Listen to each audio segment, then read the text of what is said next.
dear children, and welcome to another session on literary criticism and theory. Today we shall do a part from literary forms. We'll do lyric today, or a topic from forms, literary forms, and we shall start with the lyric. Okay. So what is a lyric? Let's first look into the origin of lyrics. ഈ lyric എന്ന് പറയുന്ന ഈ ഒരു form, its origin can be dated back to Greece. അതൊരു Greek song ആണ്. Okay, ഇതിൻ്റെ history എന്ന് പറയുന്നത് it's a Greek song and it is divided into 2 classes. 2 തരത്തിലുള്ള ഒരു ഗ്രീക്ക് സോങ് ആണ്.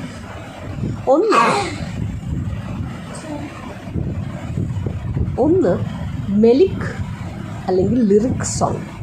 It's called the melic or lyric song. And what is this melic or lyric song? So Greek song, lyric എന്ന് പറയുന്ന Greek song, അതിൽ 2 തരമുണ്ട്.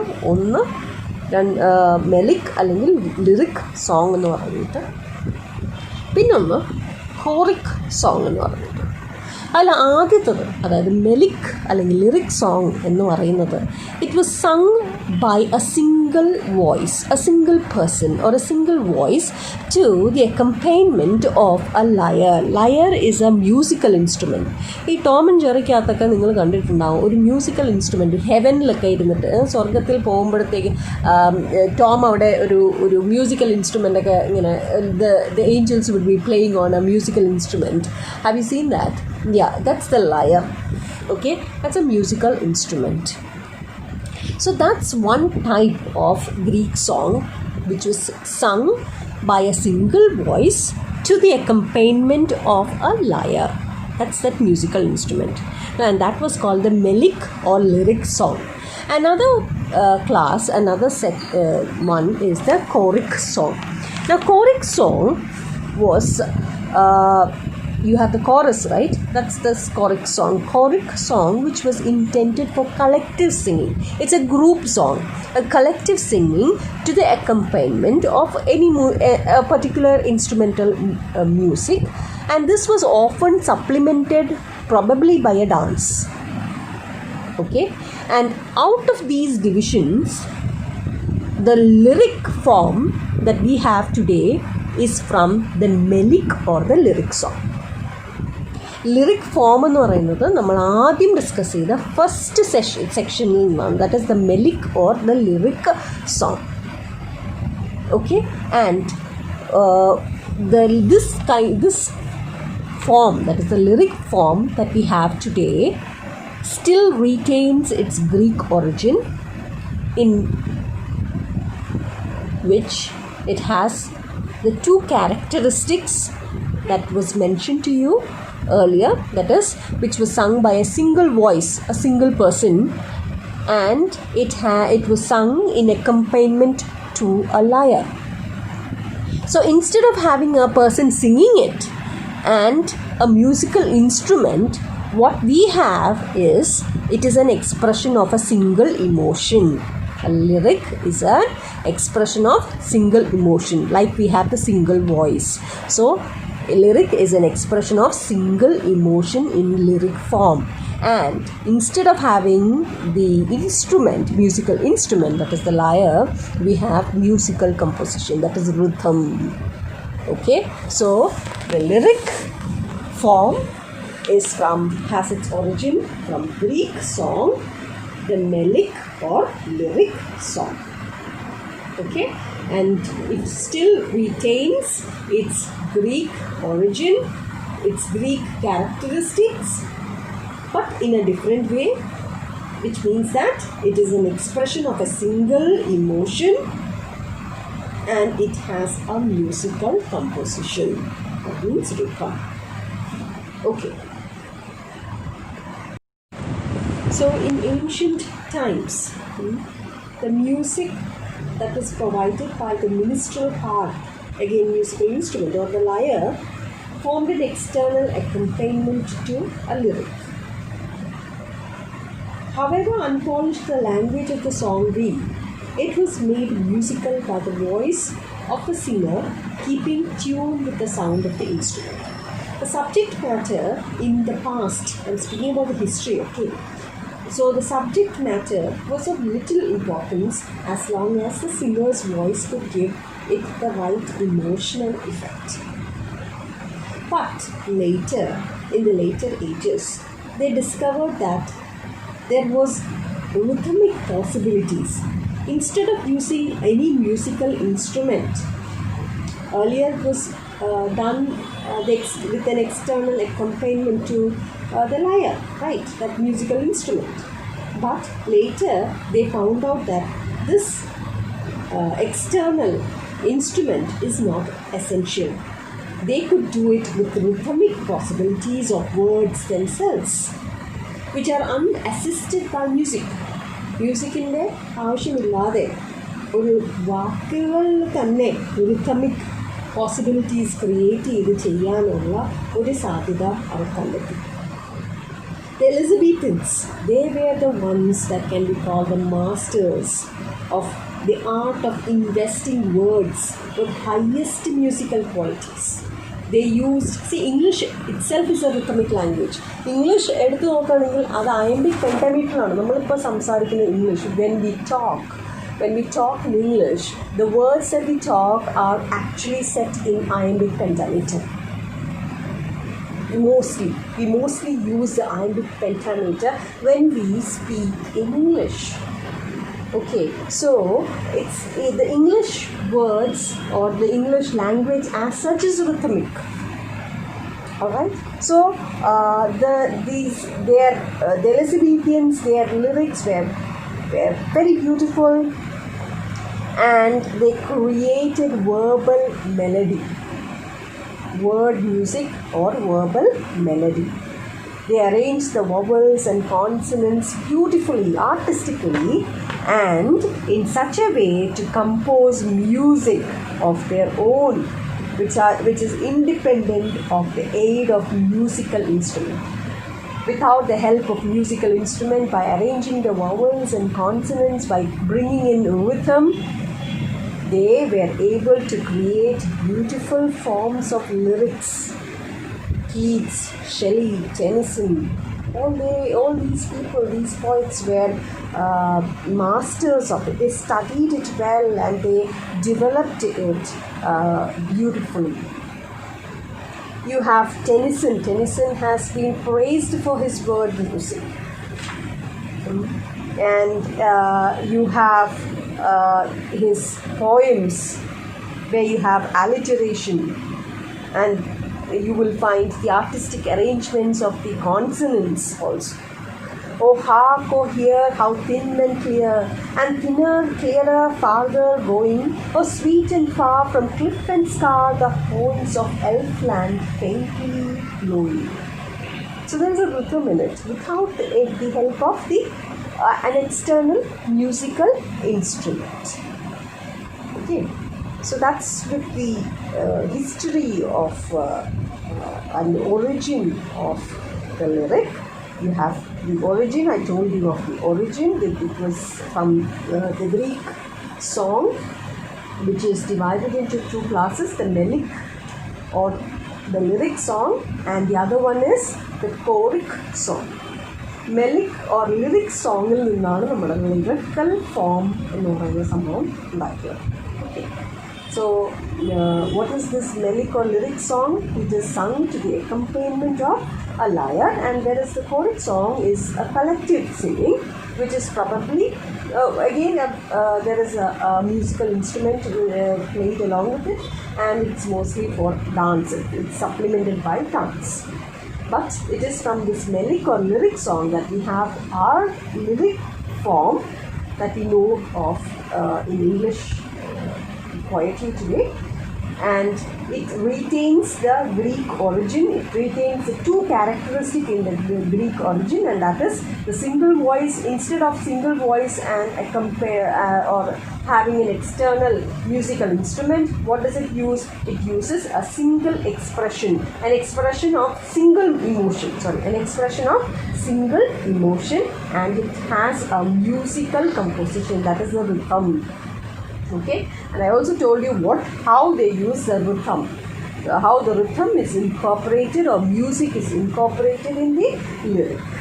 Okay, so it was the Elizabethans who became masters of this art, and they used various alliterations and assonance. That is how they beautifully arranged the vowels and consonants, artistically arranged them to compose music of their own without the help of a musical instrument. And it became the highest musical quality of investing words with highest musical quality. Okay, and Tennyson, Keats and Shelley, they were masters of it. Okay. Now, next we will move on to the subject matter of the lyric. What is the subject matter of the lyric? So it is there in your textbook also, but I am going a little beyond it, because in your text itself, the extra reading is from B. Prasad's book. So I am giving you extra notes from B. Prasad's books, so that you will be able to understand it a little more, and it will also help you write your assignment. Okay, so the next one is the subject matter of the lyric. Now, what is the subject matter in the lyric, or the theme of the lyric? So, as I told you earlier, the lyric gives expression to a single emotion or feeling. It is more to do with the heart than to the intellect. It is more to do with the heart, the mind, the feelings, than to intelligence. To put it in a more easier term, it appeals to the intellect, or its appeal to the intellect is through the heart. Okay, to evoke the feelings, or it evokes feelings from the mind, and thus it appeals to the intellect. So it's not to do with the intellectual type of poem like you have the metaphysical poems, whereas it's more to do with the one that appeals to the heart, the Elizabethan sonnets, the Elizabethan lyrics. More to do with the heart than to do with the intellect. Of course, it is meaningful. It is a meaningful poem, but the way it makes meaning is through the heart, by evoking the sensation or feelings of the mind, of the intellect. Okay, so first and foremost, in order to create an effect, since it goes through the heart, the poem is not a lengthy one. Because if it is a long poem, it will not be able to sustain its composition, or it will not be able to sustain that mood or that feeling in the mind of the author. It will not be able to sustain the composition also, because it's very difficult when it comes to writing a lengthy poem. By the time you get to the end of the poem, you may have lost some of its composition.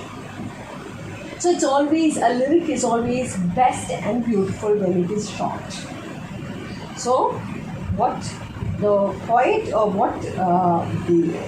first of all, I am coming to the subject matter. Before that, a lyric is mostly short. Edgar Allan Poe, the American poet, who wrote several famous lyrics, declared that a long lyric was not possible, as that degree of excitement which would entitle a poem to be so called at all a poem cannot be sustained through a composition of any great length. So if you write a long poem, you will not be able to sustain that beauty of the poem. Thus, the term lyric is usually understood to cover poems or forms like song, the ode, the sonnet, and such poems. Okay. So, and besides, lyrics are subjective poems. It is the theme normally used is to express the poet's emotion. It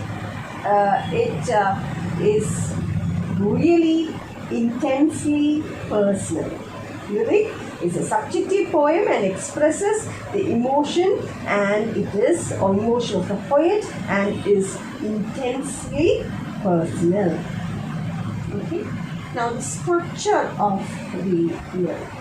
Now the structure of the lyric again, the lyric can be divided into three distinct parts corresponding again to the mood, the three moods through which the poet passes when he is inspired by some emotion. The first part, which generally consists of the first few lines or most of the first stanza, states the emotion or the subject which has sparked the interest of the poet, or which has set the poet's imagination working, and it is called the motive, or literally the course of movement. Okay, so the first part is the motive, or which is otherwise referred to as the course of movement, so as to why the poet started to write, which is mostly to do with the first mood or the first part.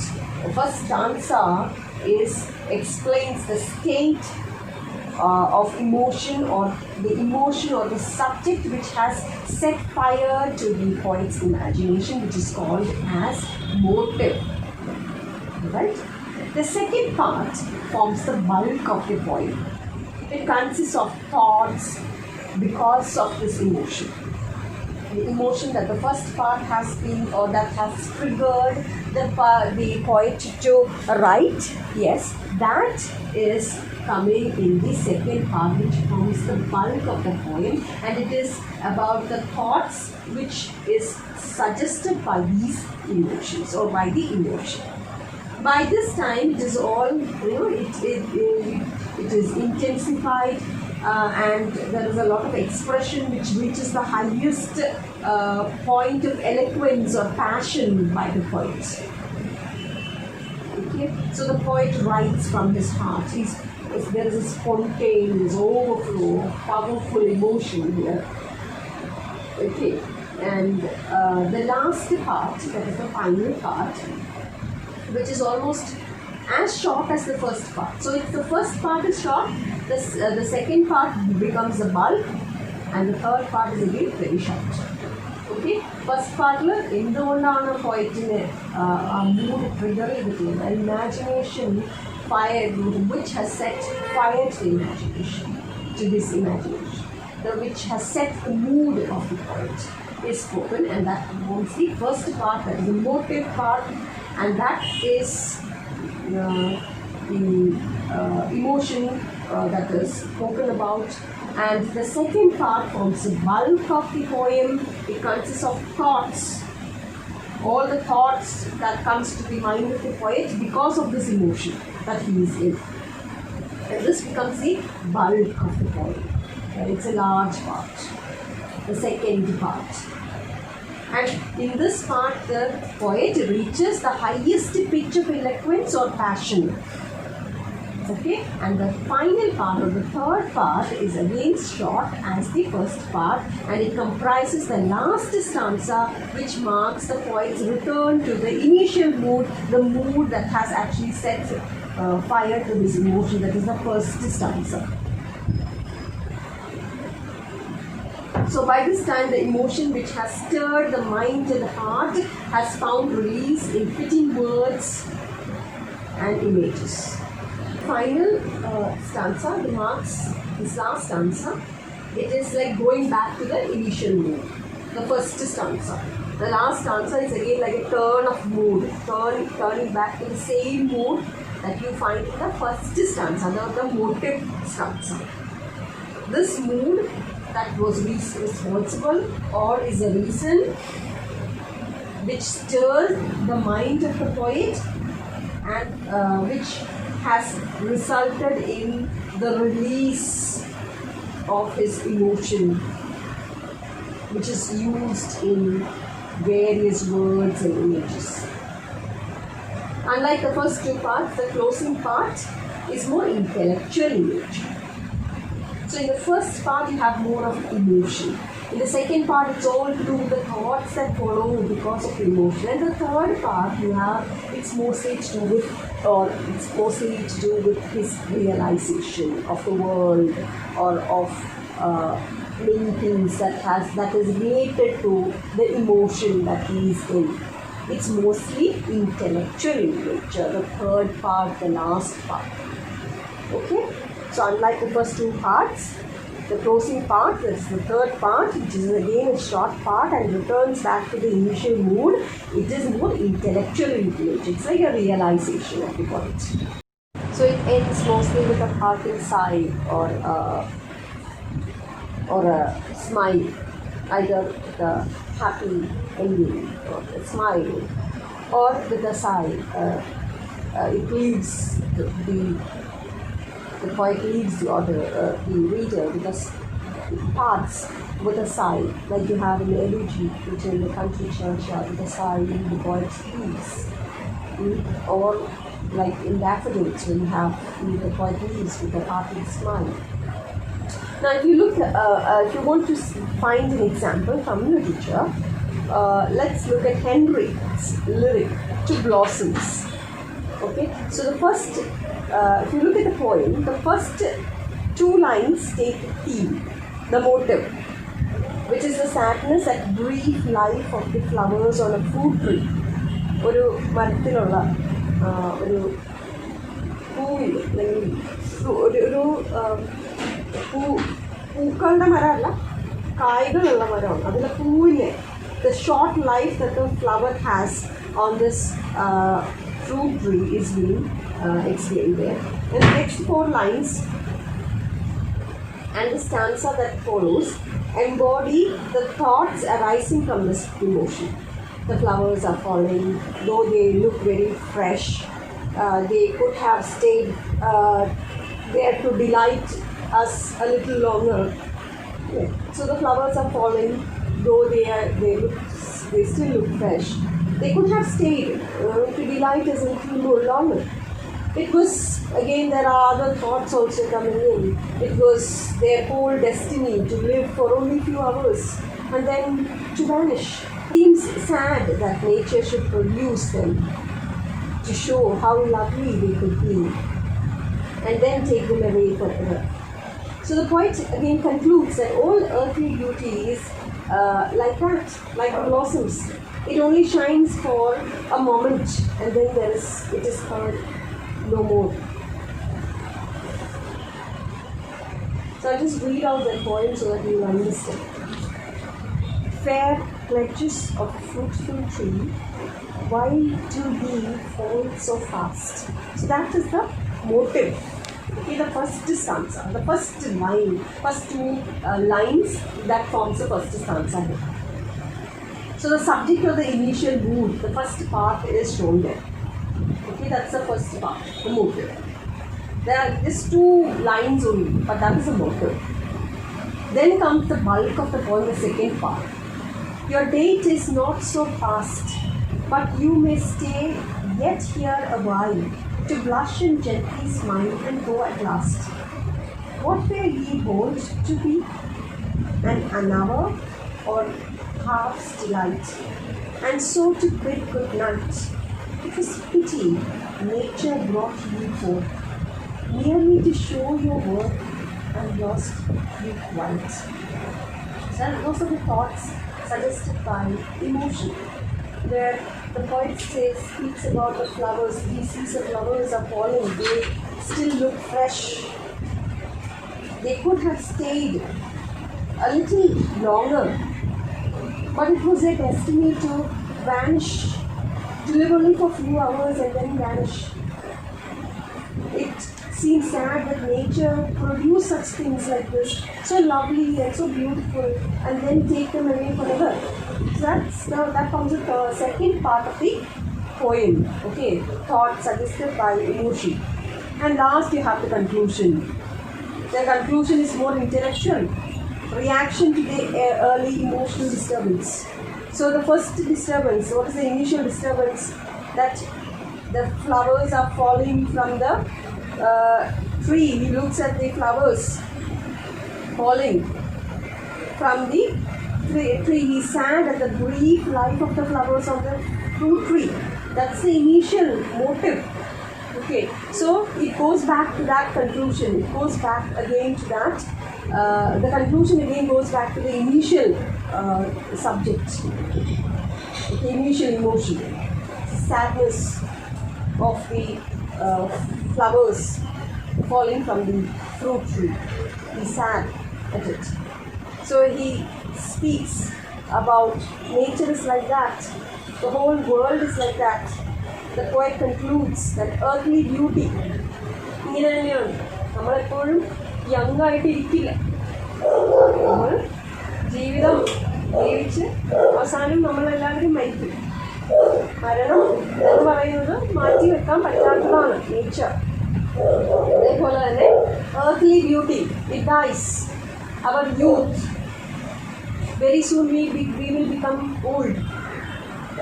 We will lose our beauty. So it shows the transience of life also. We are all like that. The earthly beauty is like that. It shines only for a moment and then it is heard no more. So the poem ends with an intellectual. There's an intellectual turn. Okay?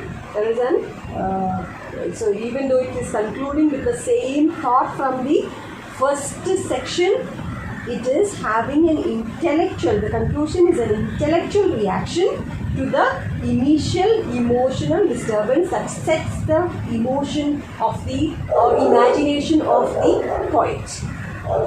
So with that, we will end this lyric. Let me just sum up the lyric once more.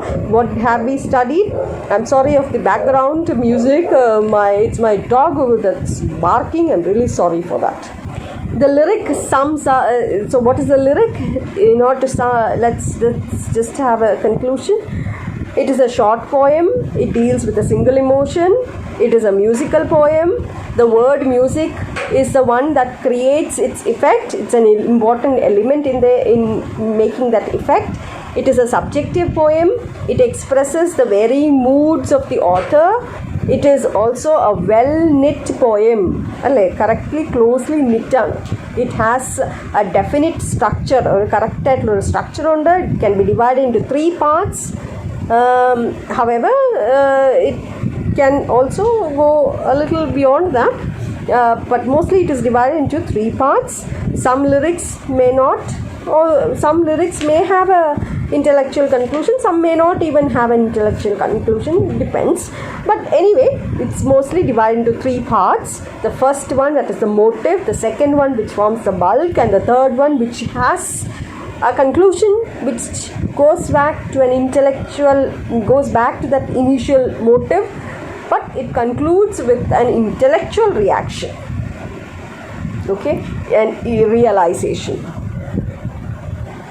Alright, so that's about it for the form, lyric form.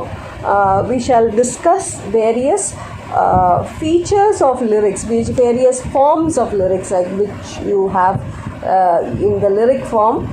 If the parent form is the lyric, you have children like ode. Okay, if the parent is lyric, then the children are ode.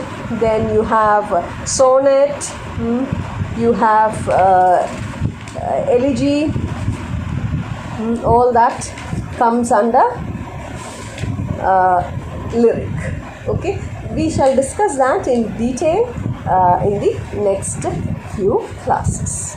So thank you and keep safe.